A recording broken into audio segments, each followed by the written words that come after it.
Árvores são cortadas na Avenida Maria Badia da Costa. Assalto acontece no bairro Brasília às 7 horas da manhã. Salinas Beer House reinaugura hoje. E no Esporte da Gente você confere uma entrevista exclusiva com Carlos Alberto de Freitas. Começa agora o Notícia da Gente.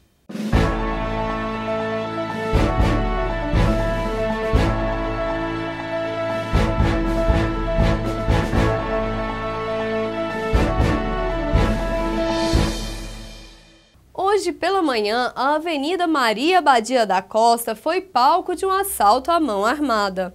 Um homem estava saindo de casa em um Corrier prata carregado de materiais de construção quando foi surpreendido por dois autores. Os assaltantes entraram na casa levando R$ 500 em dinheiro, joias e o computador pessoal da vítima. Após isso, fugiram do local levando o veículo. A caminhonete foi encontrada 3 horas depois no bairro Vieno sem placa. Uma moto foi apreendida, uma arma de fogo e os dois autores, Danilo e Daniel, foram presos na rua Pires do Rio, no bairro Jockey Club.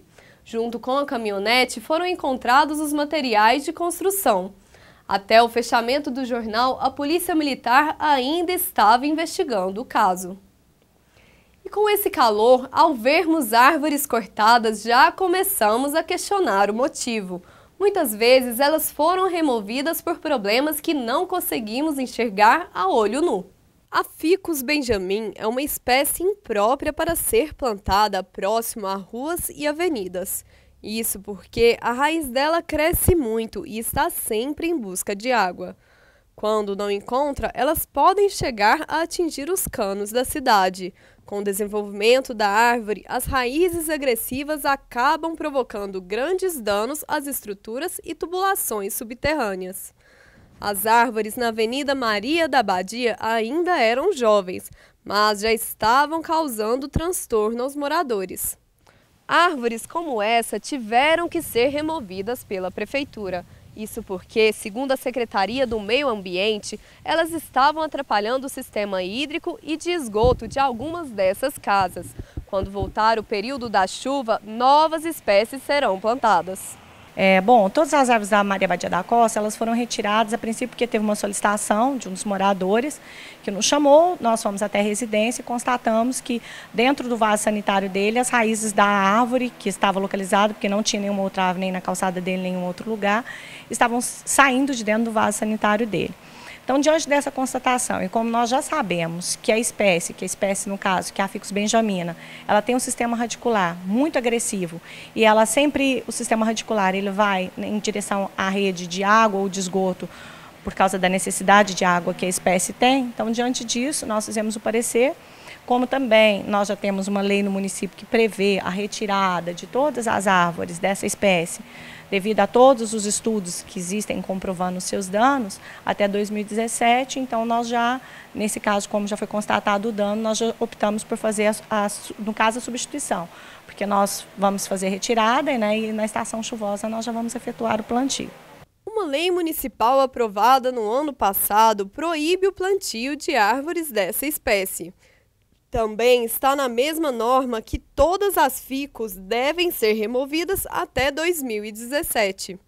Quem está com problemas com essa espécie e precisa que ela seja cortada, deve procurar a Secretaria do Meio Ambiente.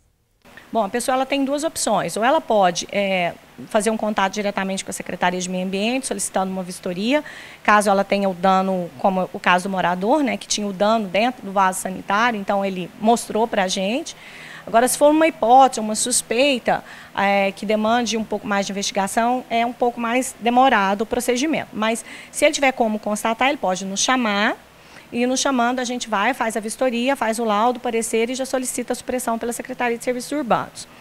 Se ele não tiver o dano comprovado, ele também pode fazer a solicitação para a gente, mas com relação à espécie, como são muitas na cidade, e nós temos uma demanda muito grande, né, para poder retirar, nós estamos dando prioridade para aquelas espécies que realmente o dano já está comprovado, já está instalado, né? Lógico que a Prefeitura vai fazer retirada até 2017, conforme determina a lei, mas nós vamos dar prioridade para aqueles casos que já estão instalados. Então, a árvore dele pode até ser retirada, mas ela vai demorar um pouco mais, porque a gente vai fazer em cumprimento à lei, mas a gente vai tentar atender aqueles casos já comprovados. E aí, nesse caso, ele pode fazer também uma solicitação por escrito. Ele preenche um requerimento, pode ser de próprio punho, na Secretaria de Meio Ambiente, solicitando avaliação das árvores. Se ele já tiver algum caso comprovado de dano na sua residência, como alguns moradores já nos questionaram, na Avenida Minas Gerais, vários moradores já nos procuraram, que em reformas das residências eles detectaram. Se a pessoa tiver algum registro, ela faz uma solicitação por escrito e a partir dessa solicitação a gente já vai encaixando por ordem de prioridade a essas substituições que a gente está fazendo no município. Para ter acesso ao parecer técnico, é só entrar no site da Prefeitura de Araguari e clicar em Arborização Urbana. Após a publicação no site, a Secretaria leva 5 dias para fazer o corte. Depois da retirada, as galhadas vão para o aterro e a madeira para um viveiro e, posteriormente, são vendidas. Nós vamos plantar diferentes espécies, não é uma só, mas desde os ipês, que são espécies nativas, a quaresmeira, que é a espécie nativa, o lanterneiro também é uma espécie nativa, até como algumas outras espécies que não são nativas, mas que já estão bem adaptadas à arborização urbana, que são adequadas para esses locais. Final de semana chegou e pode vir chuva por aí. Confira agora a previsão do tempo para essa sexta-feira. Hoje não chove, mas há previsão de chuvas para o domingo. Em Araguari, a temperatura máxima é de 30 graus. Em Uberlândia, a mínima é de 19 graus e em Dianópolis, de 20 graus. As chuvas devem durar até a próxima semana. E durante essa semana está acontecendo a segunda semana violinística do Conservatório Estadual de Araguari. Quem ainda não conseguiu prestigiar o evento, ainda há tempo. Hoje acontece o Masterclass de violão com o professor Roberto Caymmi, na sala de canto do Conservatório, às 2 da tarde. Às 7 da noite tem recital com o violonista Carlos Júnior na Casa da Cultura. Às 8h30, também na Casa da Cultura, tem apresentação musical O Violão como Instrumento Acompanhador, um olhar sobre a jovem guarda com os professores do conservatório. Faz parte do evento também o segundo concurso de violão, que acontece amanhã a partir das 8 da manhã na Casa da Cultura. No mesmo local, acontece o encerramento da semana às 7 da noite.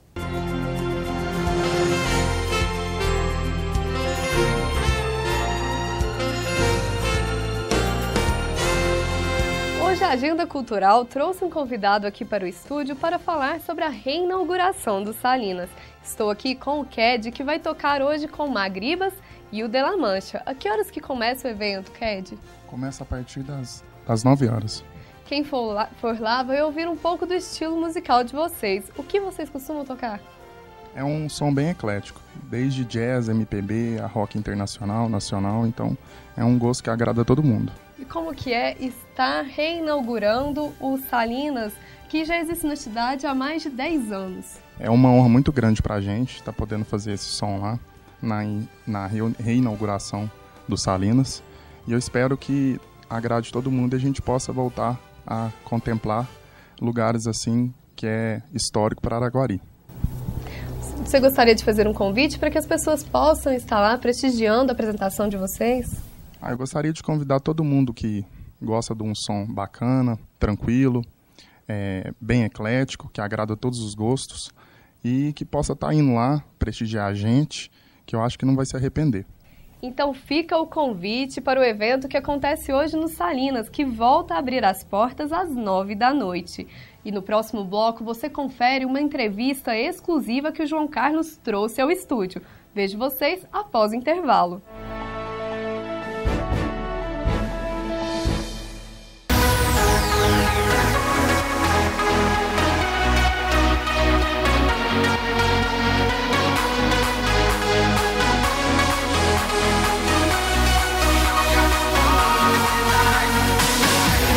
Márcio Cabeleireiros, a beleza vista nos mínimos detalhes.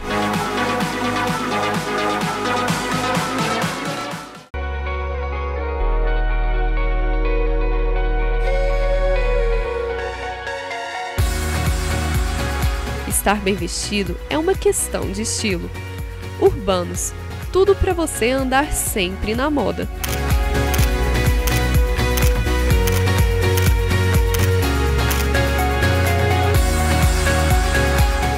A Urbanos é uma loja completa com o melhor da moda. Visite a nossa loja na rua Jaime Gomes 389. Telefone 3241-4982.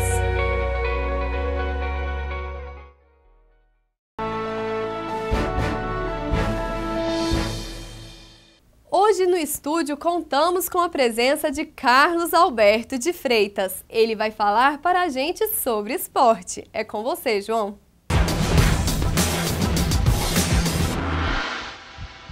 Um abraço para você, telespectador, acompanhando a partir deste momento comigo o esporte da gente. Eu quero, inclusive, no início, agradecer e mandar um abraço especial ao nosso amigo Djalma, da Louça Dada, vascaíno, que está sempre acompanhando o nosso programa. Um abraço também ao doutor Neito de Paiva Neves, advogado, nosso vizinho, inclusive, aqui de sala, né? Um abraço aí, obrigado pelo carinho da audiência. E hoje nós estamos recebendo mais uma vez o comentarista esportivo Carlos Alberto de Freitas. Nós vamos destacar aqui algumas questões que estão acontecendo envolvendo o Campeonato Brasileiro, fatos lamentáveis. E também vamos falar da expectativa aí desta segunda fase do Campeonato Amador, próximo domingo, primeira rodada desta segunda fase. Carlos Alberto, um prazer muito grande mais uma vez recebê-lo aqui para a gente enriquecer mais a nossa programação, fazendo aqui algumas análises das coisas que vem acontecendo pelo Campeonato Brasileiro. Inclusive, Carlos Alberto, alguns fatos negativos, né, envolvendo aí crime racial, envolvendo equipes que estão perdendo pontuações por jogadores irregulares. Isso não é nada satisfatório, né, Carlos? Olá, João Carlos, um abraço novamente, prazer estar com você, com os seus telespectadores. Realmente, o Campeonato Brasileiro, que é considerado como um dos melhores campeonatos do mundo, está tendo algumas irregularidades e desagradáveis, João Carlos. Nós todos sabemos que o nível do futebol brasileiro está em baixa, principalmente dos principais jogadores, que estão deixando a desejar dentro das quatro linhas. Pior ainda são os torcedores brasileiros. A maioria deles são, vamos dizer assim, são torcidas organizadas, às vezes até treinadas por determinados dirigentes de clubes para poder maltratarem os torcedores adversários que vão aos seus estádios e também maltratarem aqueles jogadores adversários que estão atuando dentro das quatro linhas. Carlos, envolvendo a questão do Grêmio, a torcedora, inclusive, vai para julgamento se o Grêmio perde aqueles pontos ou não. Você acredita, na sua opinião, no seu conhecimento, é justa essa decisão? Olha, com relação ao Grêmio perder os pontos, aí ele ainda vai agora na próxima semana, entrou com recurso, vai ser julgado. Eu acredito que sim, porque eles aproveitaram, já que o Grêmio havia perdido o jogo, jogando em seus domínios, dificilmente conseguirá aí reverter o placar lá jogando em Santos. Embora o futebol, você sabe, é meio complicado você fazer assim, com antecipação algum prognóstico, mas eu creio que o Grêmio deverá sim ser eliminado da Copa do Brasil. Com relação àquela torcedora, a memória de ver, ela foi pega com um bode expiatório, João Carlos, porque foi ela mesma filmada xingando realmente o goleiro Aranha, mas não foi só ela. Ela ali foi um grupo de torcedores que estavam no estádio, talvez não a maioria, que a maioria são torcedores realmente gremistas, mas foram torcedores que realmente aproveitaram o embalo e realmente maltrataram e desacataram e xingaram, né, com racismo, o jogador Aranha, porque nós todos vimos pela televisão essa menina, que foi inclusive pega em flagrante, inclusive você vê a expressão labial dela, que realmente ela desacatando ou xingando o goleiro Aranha.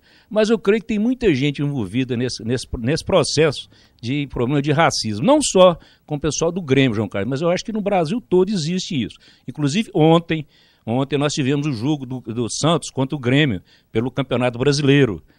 Aranha, pela primeira vez, retornou à arena do Grêmio. Aranha retornou à arena do Grêmio.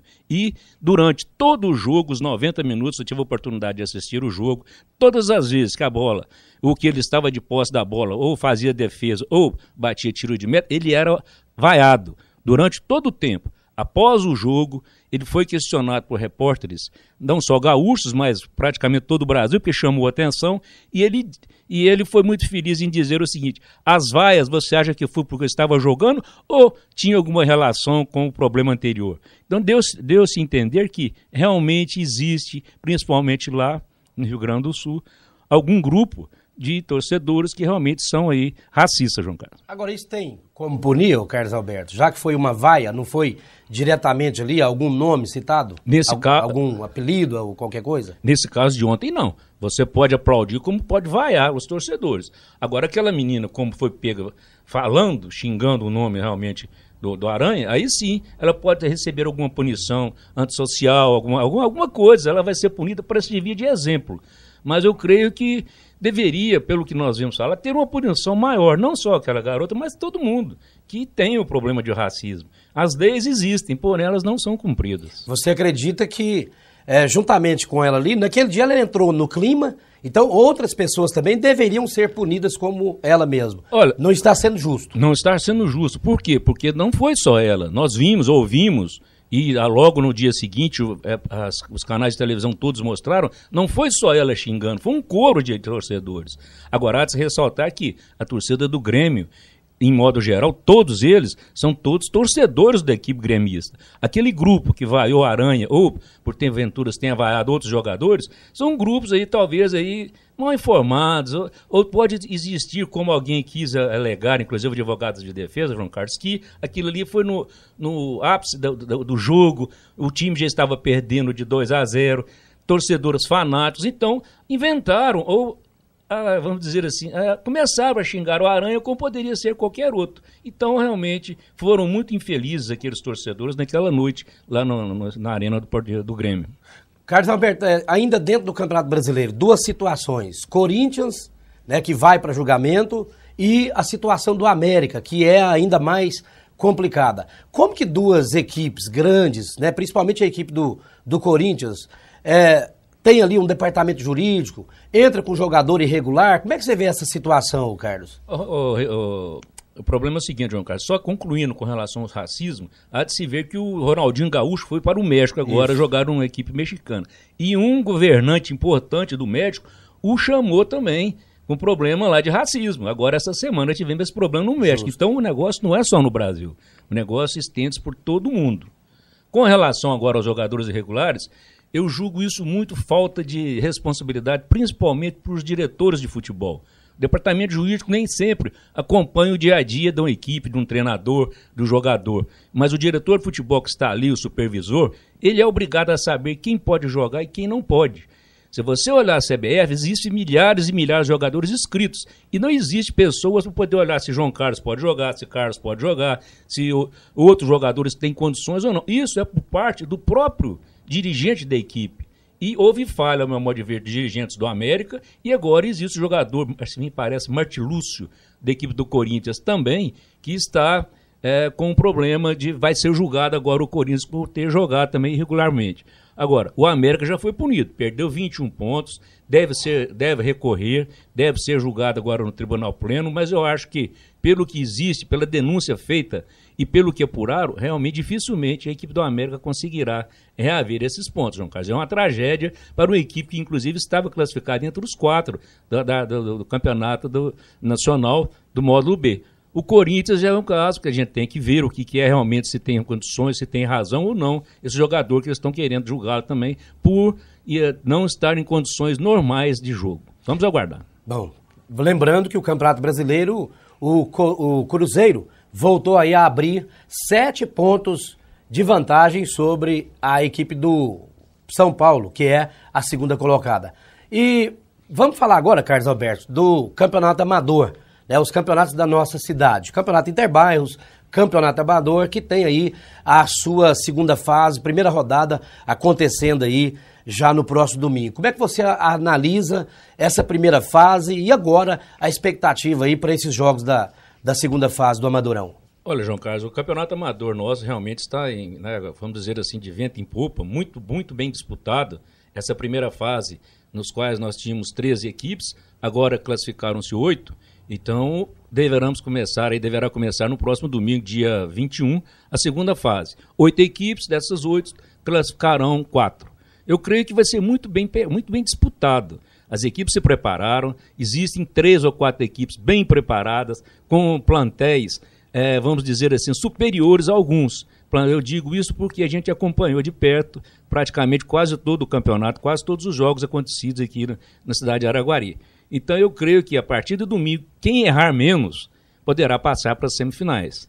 Mas, ao meu modo de ver, existe, eu volto a repetir, 4 equipes credenciadas a passar para a próxima fase devido ao plantel. Mas acontece o seguinte, futebol é ali dentro. Na hora, jogadores, às vezes, você não dava nada por eles, se transforma, dá o sangue, a raça e pode, sim, levar aí o seu time à vitória. Agora, ao meu modo de ver, a surpresa maior ficou por parte de 2 equipes que, há muito tempo, ou seja, o Contender, por exemplo, uma equipe que nunca ficou fora da segunda fase.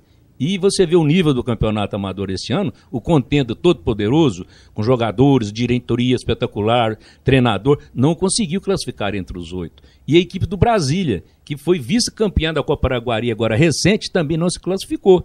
Então você vê que realmente você apontar favoritos para essa próxima fase é meio complicado devido ao que aconteceu na primeira. Mas vamos aguardar, vamos torcer que todas as 8 equipes entrem determinados jogadores, dirigentes, torcedores a jogarem futebol e vamos aguardar no final de 7 rodadas as 4 equipes que irão para as semifinais. O Amorim foi campeão da primeira fase, acabou recebendo aí o troféu. Não é surpresa nenhuma, né? Não, o Amorim, eu acho que para mim uma das equipes credenciadas a passar para a próxima fase, para as semifinais. Recebeu o troféu Ziza, por ser aí a equipe campeã da primeira fase, mas eu acho que deveria ter uma bonificação maior, João Carlos. Vamos dizer que aconteça algum tropeço do Amorim nessa primeira fase, fica dependendo de algum ponto, alguma coisa. A primeira fase ser campeã, o troféu é simbólico. O importante seria ter uma vantagem das demais equipes, ou seja, seria um ponto, alguma coisa assim a ser estudada pelos dirigentes das equipes para que o campeão do primeiro turno ou da primeira fase levasse vantagem na fase seguinte. Talvez isso possa acontecer o ano que vem. Próximo domingo, jogos de volta pela segunda fase do Campeonato Interbairros. Qual que é a sua expectativa? Ótima, realmente um outro campeonato que veio para ficar, já não é a primeira edição que nós temos, ficaram aí grandes equipes, já tivemos a primeira rodada, resultados, diferenças de gols muito pequena, e domingo realmente ficarão aí passarão, o último jogo da primeira fase, já tivemos a primeira rodada, passarão as equipes aí para continuar a competição. São jogos importantíssimos, existem torcedores que gostam mais desse futebol do Interbairros, que às vezes o futebol amador e profissional, e eu creio que teremos grandes jogos, grandes emoções também estão reservadas para o Interbairros no próximo domingo. Carlos Alberto, mais uma vez eu quero agradecer aqui por você atender o nosso convite, né? E trazer essas informações, os comentários, a sua opinião em relação tanto ao Campeonato Brasileiro como também o Amadorão, que é prestigiado aí pela população araguarina. Eu te agradeço, João Carlos, e vamos torcer que tenhamos grandes jogos aí do futebol amador de Araguari a partir do próximo domingo. Bom dia a todos. Então tá aí, portanto, as coisas do Campeonato Brasileiro, que segue firme e forte, né? Com alguns problemas, é claro. E agora, a grande expectativa da segunda fase do Campeonato Amador da primeira divisão. Também, próximo domingo, você está convidado aí para acompanhar o Interbairros, que vão definir aí os 4 semifinalistas para esta edição do ano de 2014. Com isso, eu encerro mais uma edição do Esporte da Gente, agradecendo pelo carinho, pela audiência. Um abraço e até segunda-feira.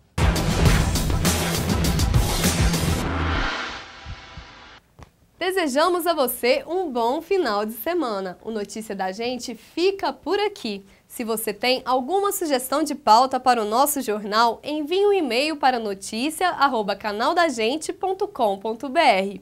Vejo vocês na próxima edição.